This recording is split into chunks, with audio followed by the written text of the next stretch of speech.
What is up, everybody? It's your boy Doody back again with another video, and it's been some time, but your boy Doody is back. And yeah, decided I wanted to give my thoughts on the last Smart Guys before WrestleMania. That's right, and probably the last Smart Guys we're ever gonna see, being that support basically cratered, and Phil's little secret guess, a surprise guess, was a big dud. Yes, it was.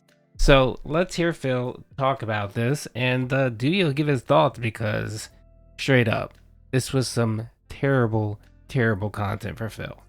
Let's get into it. Was the final show. It was the pre-WrestleMania show that covered all of the matches that'll be covered on WrestleMania. But the third special co-host basically was someone no one expected. It was actually, listen to this, the former co-host of a wrestling commentary show that PPP used to be a part of. Before PPP was hot shit, big time, hot shot on the internet, half of Kino Casino, he was a small-time content creator, and this guy knew him from back in the day, told me all kinds of things about him that I didn't know, and basically we did an hour on that. Was it drama? Yeah, it was. But you know what it was? It was closure. Because, quite frankly, I just kind of let everything go and have been going my own way for about a month without really saying or doing much. And this was actually the way to kind of just have that final say about all of that nonsense, put it behind me, in my rear view, and move forward positively. So it was about an hour of drama, and then after that, we got into the WrestleMania stuff, and it went really well. All right, I'm going to stop it there, because I think this is probably going to be like a two-parter for me. So, first of all, Phil, I love how you sit here and try to claim that it's not, you don't do drama.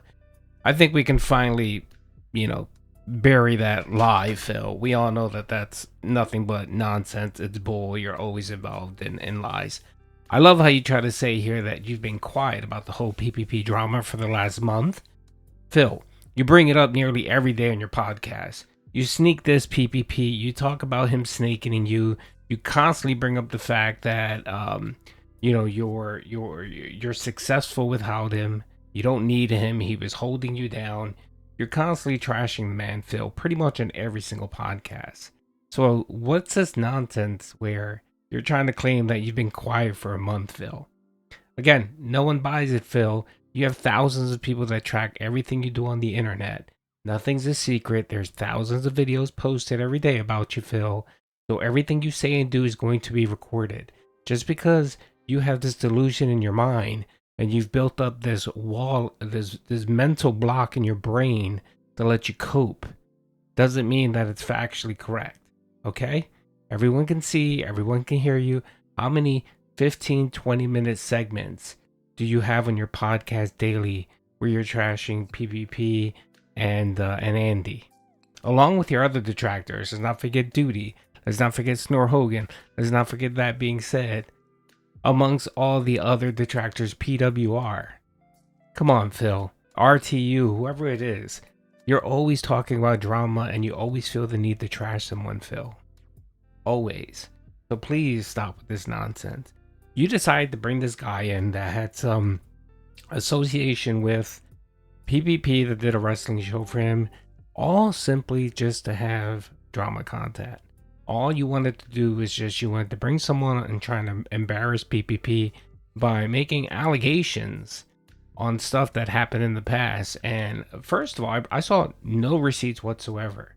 At the very beginning of the show, he said he was going to bring receipts. I didn't see one receipt whatsoever. It was essentially his word versus, PPP. And PPP wasn't there to defend himself.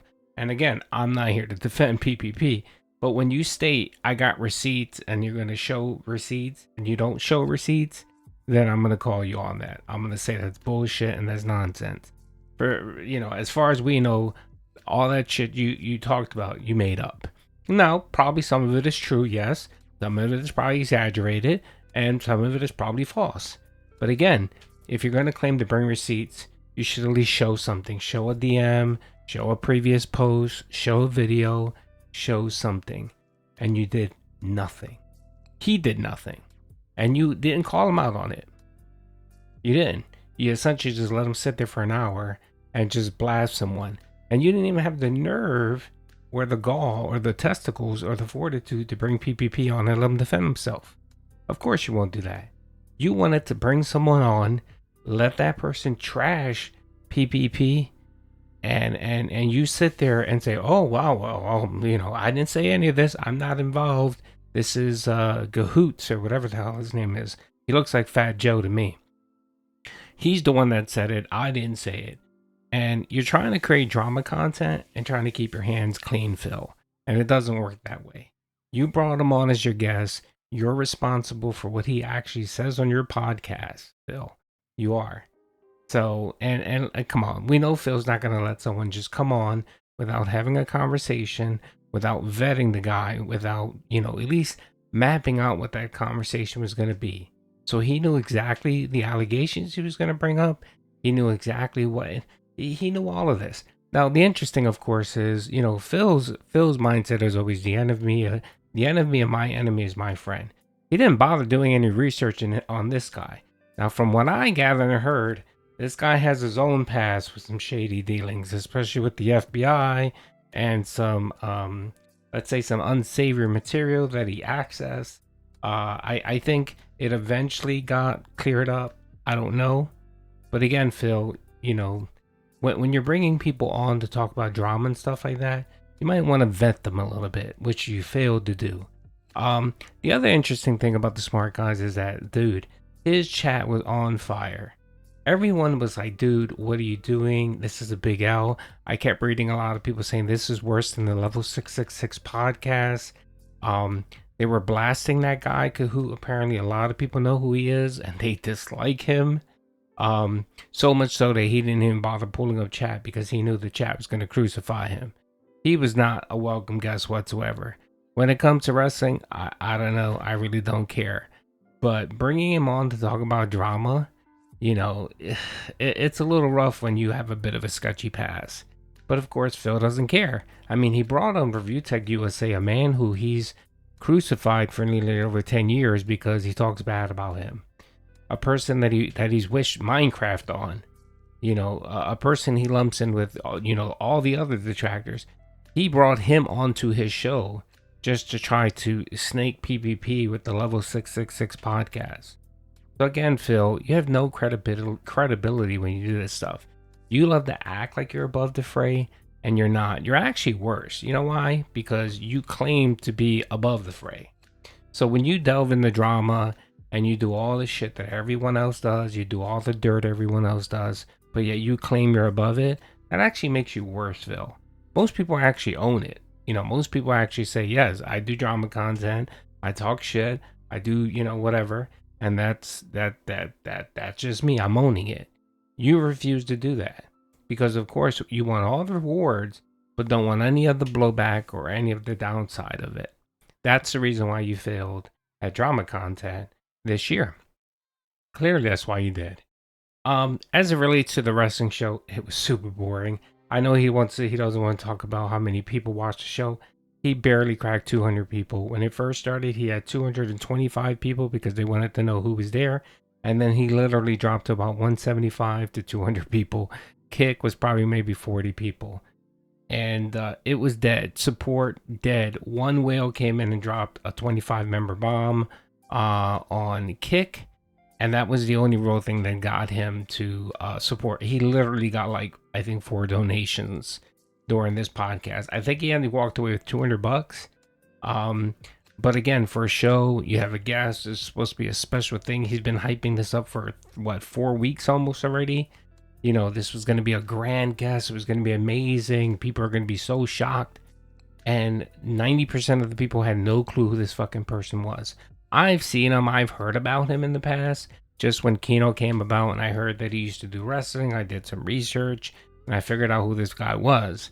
And a few of the things that I researched and found was that, yeah, he had his own run-in with, with problems. Let's just say that.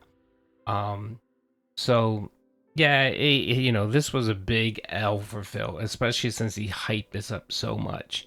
And only walking away with barely $200 by getting one person to come in and drop a big dono. And then you got 3 other tips. Dude, nobody was feeling this. No one cared. I mean, even Slayer only managed to drop a $5 tip. I have a feeling what's going to happen is after WrestleMania, the hype. Who is he going to bring back? The only person that made him any money was Ethan Ralph. That was the only person that made money on the show. And as far as I know, I don't think Ethan is really interested in this podcast. I think he wants to do his own show with someone else. So what are you gonna do, Phil? Keep rotating people, and then bring back Cypress Toothless Hill or whatever the hell his name is, your second guest that brought no money whatsoever, and this dude, fat. It's just, dude, give it up. And I think that's what he's gonna do. He's probably gonna give it up. He's probably just gonna, after WrestleMania, he's gonna say, "Well, the hype died down. I'll bring it back. I'm gonna put it on hiatus, and we'll probably never see it ever again." It might pop up, next year, whatever, when he needs some money and needs some content. He might bring it back, but essentially, I think it's gonna be dead. Ever since he's done this on his own, he's literally gotten no support. The only time that, again, he did okay was during the Ethan Ralph, and that was because people were dropping massive troll tips. If it wasn't for that, he would be batting 0 for 3 or really 0 for 4, because I think he did one of the shows by himself. So yeah, Phil, it's just, and you know what? Let's play here. We'll play a little segment here. You can hear Phil talking about the show itself and how he felt it went. And yeah, this wasn't a ringing endorsement for Phil. You can clearly say that he wasn't really happy with how it turned out and what he ended up getting. I'll just say this, Gahul knows his shit about wrestling, had some great takes, knew about all the stuff that we were talking about, even informed me about a lot of the stuff I didn't know, being that I had just gotten back into WWE in the last 4 or 5 months, but he's been a fan for a long time. And it went well. Overall, attendance, I don't even know. I literally did not look at attendance whatsoever. But by the end of the show, we had over $200 of support, ended up opening 2 packs of WWE Chrome cards. We did not get the numbered rare card, but we did get 3 of the hologram pulls, which means we actually got an extra. You're only supposed to get 1 hologram a pack, and we ended up getting 3 holograms overall in 2 packs. So that's great. That leaves 5 more packs to open on Smark, guys, notably. And there you go, folks. Whenever he says, "Oh, I wasn't watching," or "I don't know," he knows. Trust me. He has that screen pulled up. It tells him exactly who's watching. He has his metrics up, just like every other streamer does. Like, I know when I hit my peak, when I hit my low. I know when the topic is interesting, when it gets boring. Phil knows all this, okay? And he maxed at 225 viewers, and his lowest was probably about 175 when he started talking about wrestling. So, yeah, Phil, nobody's buying it, brother. Nobody's buying it. Doody isn't buying it. This was an embarrassment. It was. I mean, because you brought someone in to do drama content for an hour, and dude, your whole chat, I mean, even people that like you, Phil, that support you, everyone was saying, "This is terrible. Why are you doing this? Why are you doing drama? Why are you doing drama?" Even Sarah Barkley was in there, and she left. And she was like, "Why are you doing drama?"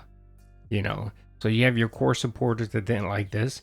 You have the LARPers in there that are Kino fans, and they were torching you. There wasn't anyone there, and he had no fans. No one knew who the hell he was. So he didn't have people. He didn't even bring anyone to the table to actually lend you any support or viewers or anything. So, this whole thing was hyped up, and it was just a big L for you, Phil. Anyway, that's all I gotta say. Hope you guys enjoyed the video. Peace out.